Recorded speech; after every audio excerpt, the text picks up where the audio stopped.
Azure saying we need to play a bit faster on the lanes, and they picked up more skirmish-oriented lineup. It backfired and went even worse. Now they're going back to their comfort zone, which is like the big mid-game team fighting. And if they can get a first blood, that would help them. This is going to be certainly would go a long way, but XXS, he doesn't have much armor to work with. Dyrachyo getting hit by another crush, but the attack speed slow might save him. They do manage to get that first blood on XM, and XXS is still making a run for it. Quinn, another round of crush. Is this last hit going to be enough? Okay, XXS is going to face his fate. He knows he's hit. He doesn't want to be limping back into lane. He'll take... A bold choice by Xin-Q to create illusions of himself to out-mind play Celery. Well, I mean, to me, Xin-Q is popping off in that game too. Yeah. Oh, that is an absolute disaster, actually. Oh no. That was a bottle. That was his bottle. The whole point of getting first blood is to get your mid a fast bottle. There's just nothing can go right now for Azure. I was about to say that this is the best position we have seen XM in the entire series. Was before game 3 started, and that just went out the window because now he just threw all that gold straight down the drain off a weird Celery rotation that he did not see back there, and that's going to even out that mid lane a lot more. So I think XM is still going to do fine here, and he has the level advantage. Sure, it's still a matchup that we've seen before, the Storm Spirit versus Slardar. You've got very high base armor as Storm Spirit. You're obviously very good against a lot of melee heroes. You'll get that bottle eventually. But again, these are not the sort of advantages you can throw away. Yeah, that's true. Arguably the best team of the year. In an elimination game, you're going to have to step up. So, again, looking towards this new lineup where they went back for more mid-game team fight, right? Shadow Demon, Phoenix. Apparently not content with hero kills. Gaimin Gladiators are out here hunting couriers in this game 3. They're worth a lot of gold, man. It adds up very fast. It goes on to all your cores. It starts winning you multiple lanes at the same time.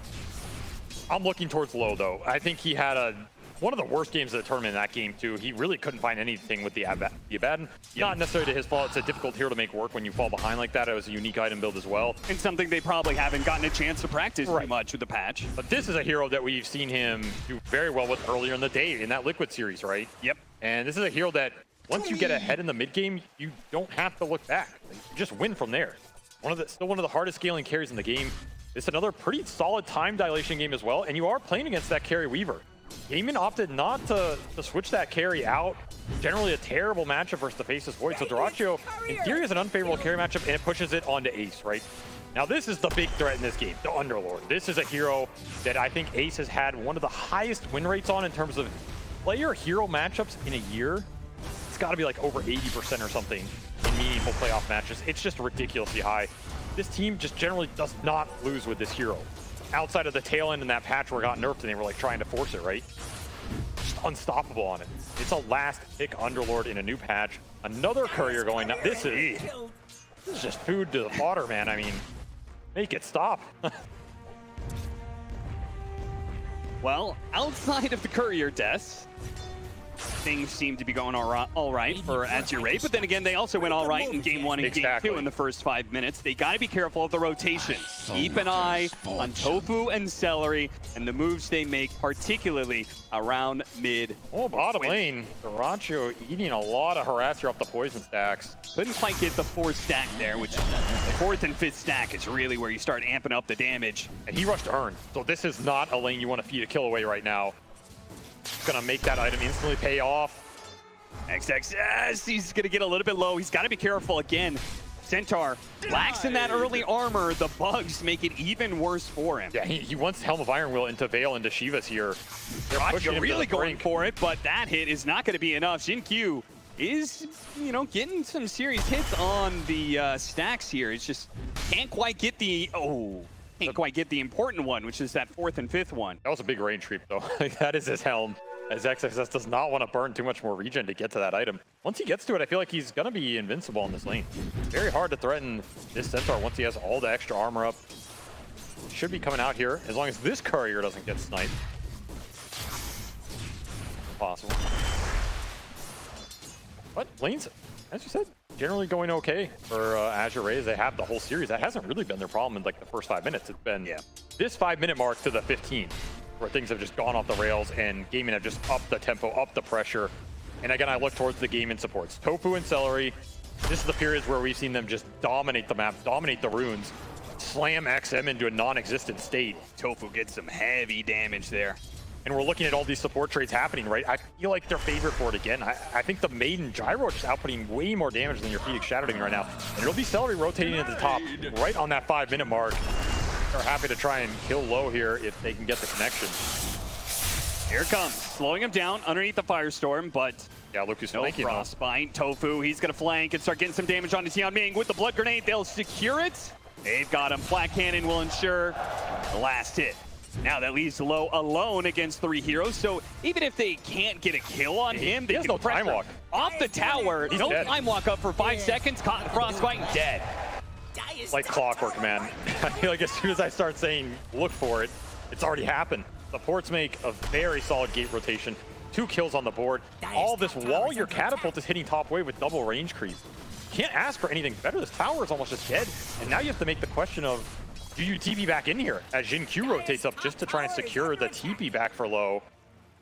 Because Tianming went mid for the bottle refill. Radiant's middle tower. Now, Duraccio did get kicked out of lane. He had to go all the way back to the fountain, so he also missed out on some CS. The difference is he's being allowed to solo. His levels are going to be perfectly fine, even if his CS suffers a tad bit. He's 29-5, and he, I think, missed like a full wave.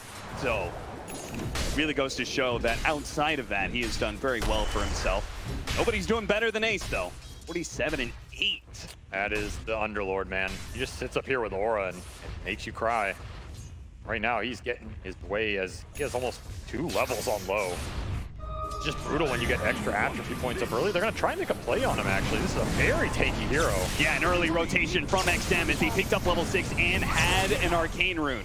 Okay, something, right? This is what you want to see in the early game for Azure, getting power runes. What about on the bottom? mid. Nobody to rotate to help out XXS, who's just going to play underneath this tower. Looks like that's good enough, though. In fact, Celery is the one who's got to be careful here. 7-minute Wisdom Root. Oh, Duraccio takes it away from Jin Q. Absolutely huge win here. These are 2 supports who need level 6s in this game. Yeah. Oh, look at this. XM, this is a Q play. Yeah, he still has that Arcane Rune running. TP to top, got a kill there, goes through the portal to try and help out the other side lane, but it seems like Gaimin Gladiators may have a read of what's going on here. He knows he doesn't run through the Remnant. Good fine jump here, he will. I mean, how long do you want to be stuck here? Oh, I see Celery off the ward. Yeah, he'll take that life instead. Duraccio is actually going to come back in and try and help him out. He's going to get the bug onto XM. XM's going to be low on mana here. Won't be able to make a jump away. In fact, the Underlord is also going to be TPing in. Can anybody help out? I mean, he has no pit. It's an ambitious gate. Yeah. Maybe just to protect Duraccio more than anything if Centaur was around, but XM is going to run right into Tofu. Oh, and he's got the damage. Solo here. Okay, he actually did get a lot there with the Centaur Stampede. He doesn't even need to jump. In fact, the Centaur Stampede gets on top of Duraccio. Duraccio, low enough, even not dying here, it's got to feel bad. He's got to TP back to base. Not able to get his level 6. He's being shut out right now. Jin Q, got to be caught by the rotation, though. Tofu and Quinn going in deep behind the tower here, trying to find some sort of pickup. You have to be careful. XM's coming back, right? Yeah, he's going to go for that dive on to a free gyrocopter kill. Now slowed down. Quinn looking for both, but doesn't want to expend all his mana there. Yeah. And that 8-minute rune did go to Quinn. He's expended, though, but that's another skirmish victory for Azure, something we did not see in those first 2 games. They're suddenly bringing the numbers and matching Gaimin, so learning and adapting here as their 2 side laners are also not suffering, right? They have way more independent side laners than they did in some of those previous games. Like, XXS has stayed down here solo for what feels like the entirety of the lane phase. He's doing perfectly fine. In fact, he's pressured that Urn Weaver that Duraccio did not find the charges. So a slower start for Duraccio as well, which is what Azure want, because the slower the Weaver's game is, the more the time dilation is going to punish him in that mid game. Right now, they're all right. Step 1 to beating this absolutely unbeatable team. Seems like Ace is just going to continue this build. We'll probably see a lot more of it from all of his offlaners. This is something I expected to happen, right? Like, anytime you put a ring or a helm into an offlaner build, people are going to try and abuse. Because the early region item's way too good on the lane. Yeah. So now it's kind of just a question of, like, which offlaner can you go Veil into later Shiva's on? Underlord's got to be a great one. He likes the magic amp. It's another aura for the team. Helm is great for the hero. And then you get a Shiva's later. You just stack up the damage reduction. I point to Ace in that game, too. I feel like he was the largest teamfight impact in that game on that Primal Beast. Yeah. Because of the build. The early Shivas into the Ags just did way too much work. I mean, Shiva's was already an item that so many of these offlaners wanted to build eventually. Once you took it away from it being an intelligence-based item to now being a general stat item and armor. Look at the numbers going into mid here. Heavy rotations for sure, but Azure have made this read, and they are going to respond with all 5. Ace is going to complete his teleport, sure, but the rest of Azure is all here, and he's underneath the tower. He's going to be pulled back in. He's got the chronosphere on the 2 supports as well, so they'll finish off the offlaner. Now Low looks for another one. That's going to be Seller. He's stuck deeper in the river. He's going to make a run for it, but the Stampede will run him down. Can't outpace that. Azure are done getting outnumbered in this series. I can tell you that much. That was the discussion backstage. Do not let them get a numbers advantage on us in all of these skirmishes. Like, this is a team that brought their level 6 Weaver to that rune fight, brought the Underlord through the gate. That's a 5-man move for Gaimin. Azure respond accordingly. The initiation and the jump just isn't as solid this time for this lineup. And this Chrono gets the job done, right? You lock Ace in the back, you get both supports, stall out the fight. Time dilation did not hit everybody here, so maybe you lose a little bit of follow-up, but that's as good a team fight as you are going to get at this stage for Azure. And you get Low involved. So now he gets a lot more XP out of that. Can't help but thinking that Gaimin Gladiators just being way too bold in all their choices, right? I mean, the weird rotation, Dyrachyo going behind that tower and bottom, got him, you know, out of lane for a long period of time. Ace willing to go through that teleport in the first place. I mean, to end up underneath tower. You won 6 trophies this year. I think you'd be a little bold too. Up 2-0 and a 7. I mean, I'm just saying, I feel like a little bit of overconfidence, you know, due to stomping game 1 and 2. Look at this, another smoke coming out. There's ults on the supports for Azure. There's no ults for Gaimin supports. They got out-leveled here. In theory, an easy fight if you get all they need to do is get the catch. They need the stuns, and they've got him underneath the supernova. This is perfect. XM is going to pull him back in. Quinn hit by that stun. It's going to be a second core. The supports come in, scrambling to try and save the cores, but now they're going to get run down too. Azure just outnumbering Gaimin Gladiators for once. They're the ones taking the pace over GG. Sick move by them. Just a very heads-up smoke play into a fight that Gaimin were not ready for. You got to remember, Dyrachyo stole that Wisdom Rune, but it's the support levels that win this fight. There's no Chrono here, no Stampede until later on. It's the egg, and it's this purge that they make work here as they just lock everybody in the AoE. It's not a fight Gaimin want to commit to without their own ults to throw back. Just a beautiful read. Yeah, I feel like in game 1 and game 2, Azure would have said, we don't have Chronosphere, we don't have Stampede, let's not fight. But now, I don't know what that, I mean, they're operating on another level apparently. Yeah, they're just moving too fast apparently for the cameras. That's the old real life Sakuchi. They're looking for earn charges on Dyrachyo, by the way. Like this item is very good on aggressive carries when you start snowballing off the lane with early kills. Yep. It's terrible when you don't, right? It feels like a dead item. You're getting 2 stats, 2 armor, and some mana regen for 800-900 gold. Not a jungling item. It's a kill item, and Dyrachyo has not been able to make his presence felt in the fights. This is also just some lost net worth, and it shows on that graph, right? This is not an Alchemist game where he is pulling far ahead. In fact, it is a 3K gold lead for Azure. This has to be the biggest gold lead they've had all series. Oh, absolutely. Because I don't remember them ever having a gold lead. So if it's above 0, it's good. And now they can actually play Dota. Look at this, they got huge stacks as well. Even better. Something that Gaimin Gladiators have actually had the advantage over every other team. They're the team who stacks the most, way over everybody else, but it looks like Azure managed to something special here, which is not only just stop Gaimin Gladiators in lanes, but also be able to create a bit of a piggy bank for themselves. Efficiency is good versus for sure. 6 stacks. It helps, right? For Gaimin Gladiators. Suddenly, what I was asking for in both those games, 1 and 2, XM to be enabled. He is enabled. Yeah, top net worth on the board, 5-0 and 5-star for the Storm. He got a couple power runes that led into the fight as well. That's the big difference, right? The supports decided to play around him and make sure he had a game here.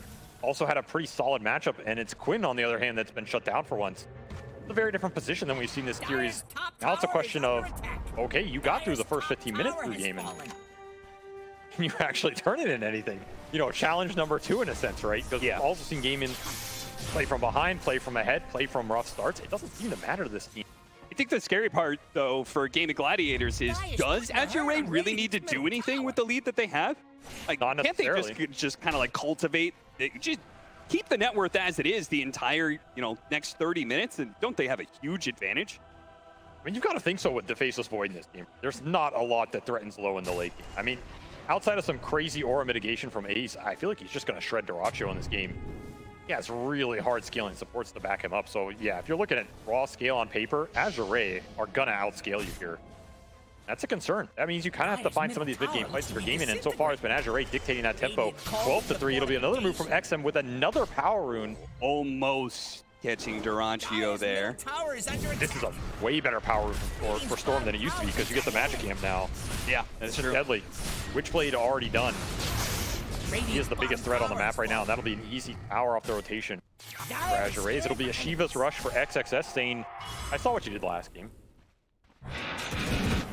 And he's just about to pick it up too. So he'll get that Shiva's, then get a Blink Dagger. And I like the Shivas in this game because you reverse the Slardar. It's the same thing that happened last game. Ace just abused the fact that the armor differential was never there for Azure with that lineup. They're kind of dependent on the mid Slardar to bring it. Here it's going to be the same deal. A lot of armor on a high HP hero.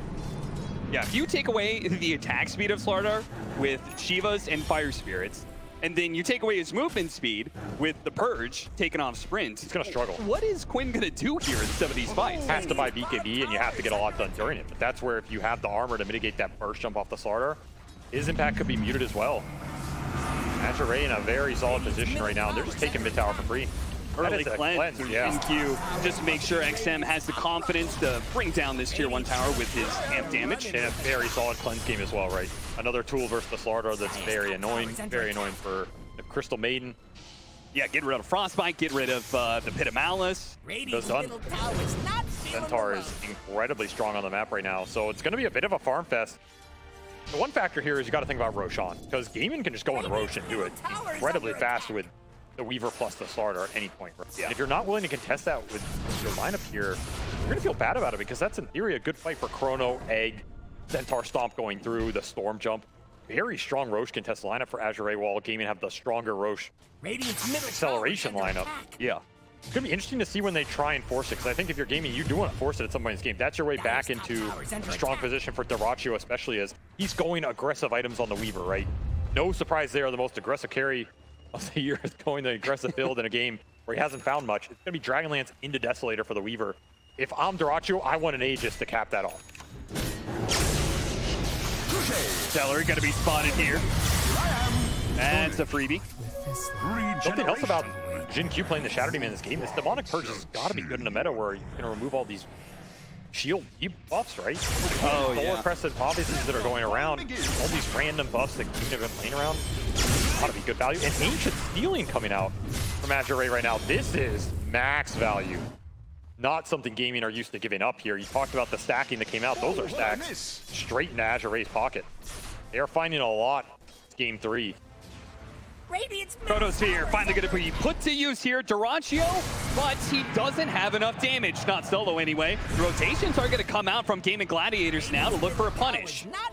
Low gets rid of the bug, and Celery is a bit too far behind to really punish him too much. Gaimin baiting in Tofu as XM. He'll find the kill instead. Back over to top lane. Gaimin Gladiators want to continue to try and find these pickoffs, and they will manage to get it onto Shin Q. Okay. Not able to get off anything there, and now he's brought Ming into the mix, who doesn't have dive just yet. He does have Egg, though, and he's got 2 cores waiting. They're baiting it. A perfect opportunity to be able to turn this whole stick around and be able to get some kills. Ace and Quinn both going to be low, but Azure not able to focus one of them down fast enough, though. Collecting an Lord now underneath the freezing field, though, going back in onto the Phoenix, but he managed to get a dive away. Dyrachyo looks to be able to hunt him down. XXS is going to try and cover his support, though. But he got him on the stop, up to the high ground.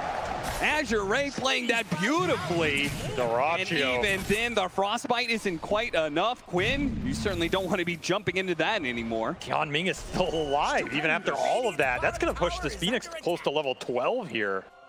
Huge win for Azure off the back of some nice map movement reacting to this gate. I mean, the Chrono bottom didn't help you, but it kind of burnt some regen and time out of the 2 cores between the Weaver and the Underlord that ended up leading into this bait of a fight where he feels a lot stronger than he actually is, right? The second you get stomped there under an Egg and Sunray, that's a pretty damn hard fight. You don't have a lot of Egg killers in this game. It's Dyrachyo and it's Dyrachyo only. And he's just flirting with danger here. XXS picks him up. This Shiva Centaur has been a bulwark for Azure. Oh, they're gonna find Ace again.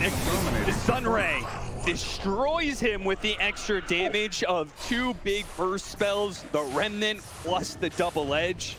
You know, I talked about the Ace Underlord, right? This has been a staple for them the entire year. I feel like one of the biggest factors is, 1, the lane dominance, which we saw, but 2, the unkillability in the mid game. Yeah. Those games where Ace Underlord has driven into victory, he has 0 deaths, right? He feels untouchable. Right now, he's sitting on 5 deaths. He has been very touchable in this game. Link forward with the Shivas to slow down Quinn, and now he's been purged. There's no way out of this one. All he can do is put damage onto somebody, but he can't even do it because Low immediately gets cleansed thanks to the Demonic Purge from Jin Q, or Demonic Cleanse, rather. 7K gold lead for Azure, a team we thought was potentially just going to get 3-0'd out of this tournament. They are striking back hard, and this game, dare I say it, is in their control right now, right? Outside of this Roshan sneak, I like how badly you didn't want to jinx them. It needs a 7,000 net worth lead, an 8,000. I'm not going to be held responsible. You know what? They have control of the game. There's no way I'm going to be held responsible for some crazy turnaround here. But the thing is, we've seen it from Gaimin all year. That's the scary part. Even when you're ahead against this team, a lot of times it might not matter. So, just where you got to be careful about these next objectives, right? The Roshan that you keep speaking of. Don't let Gaimin Gladiator sneak that. But also, you know, don't give them a free fight inside the pit either. Or if you let them sneak it, get something for it, right? You just don't want to let Gaimin walk in the Roche from this map position and get it for free, which their lineup can do. That is a great fight with the Chronosphere. As long as Low has Chrono up in this game, I think that move is very different. Another reason you don't want to end up in a bad fight, right? You end up in a fight where you use Chrono Egg, you get nothing out of it. That's going to be our opening for Roshan. So just keep playing around XM. Incredibly strong, still having a perfect game. 5-0 and 10 on the Storm. Looking for an early BKB. Tofu's having quite the fun little time here. He's just farming up neutrals on Azure's Ray's side of the map because he had that lane ward in the first place. Good catch, though. Azure Ray did manage to find that one. I mean, you have to split right now. No way you're winning a 5-on-5. And it'll be an early gem out of Azure Ray as well. They bought it on Tianmin, gave it to XXS here. Yeah, this is nice because the Phoenix is just having such a damn good game, right? It's almost on par with Quinn.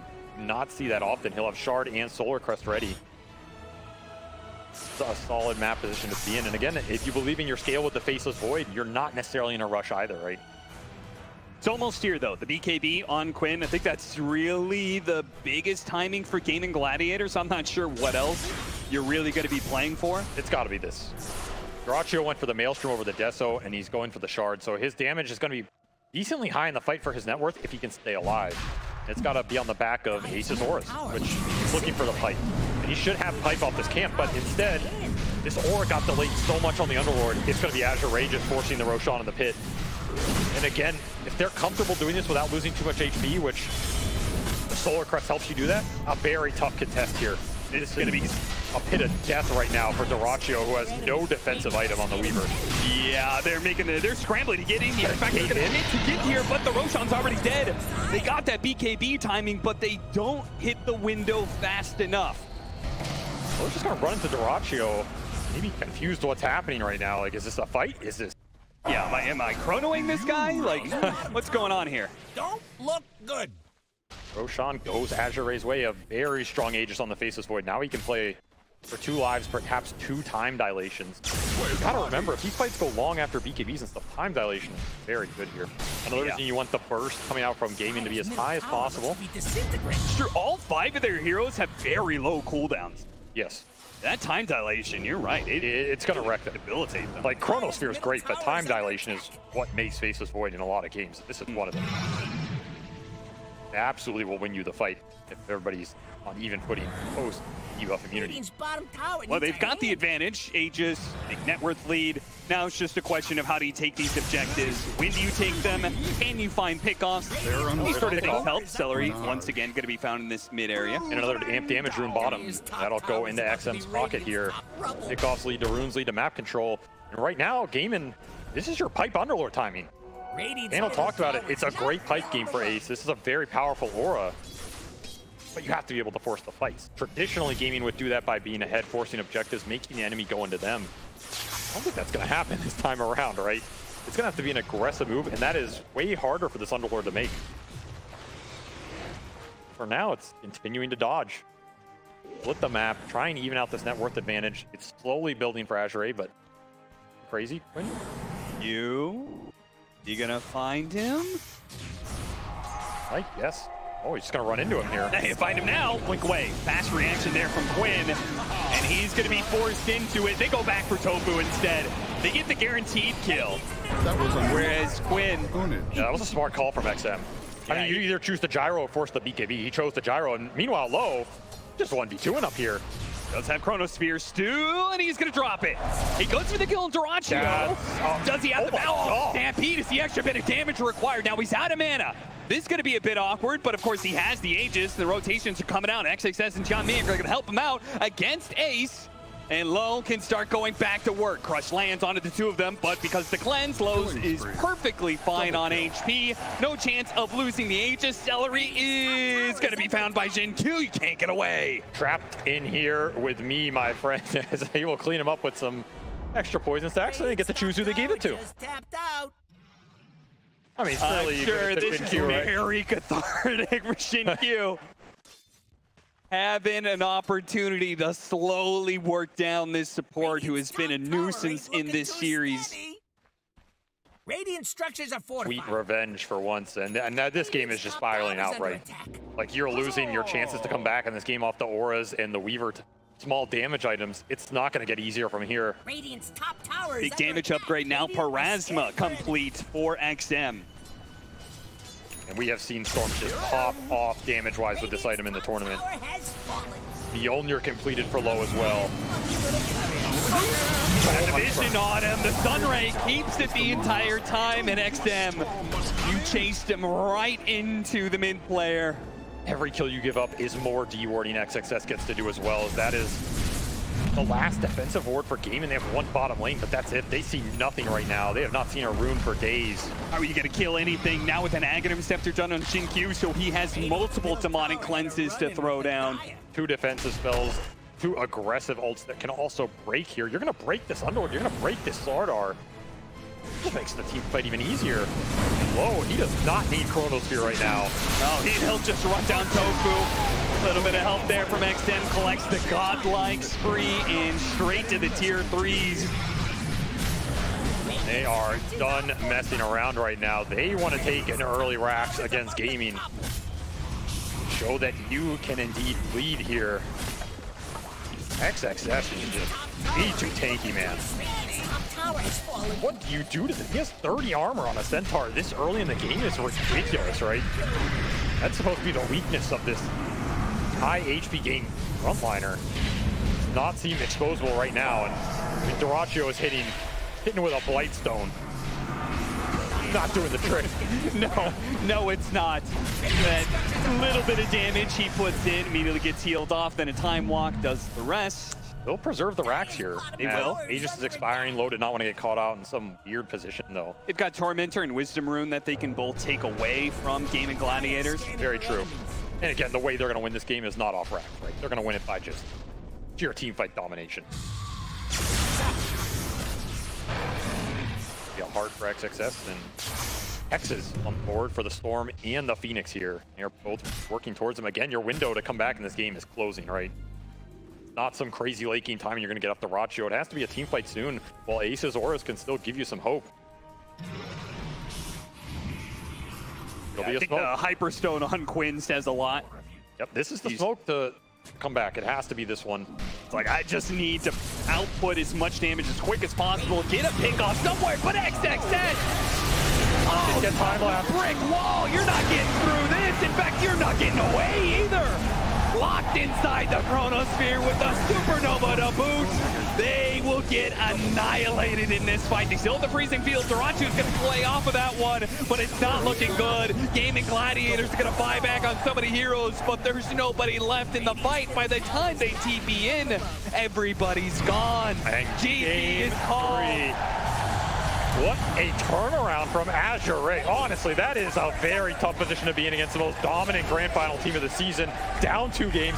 2 games where you didn't even look like you belonged here, let alone had any business winning a game 3. And to come out that decisively, a laning phase that looked okay but not great, but it was the mid game and the early to mid transition rotations that did the work for them, right? The supports finally contested these early rotations. They finally brought the damn numbers, and they finally played around XM.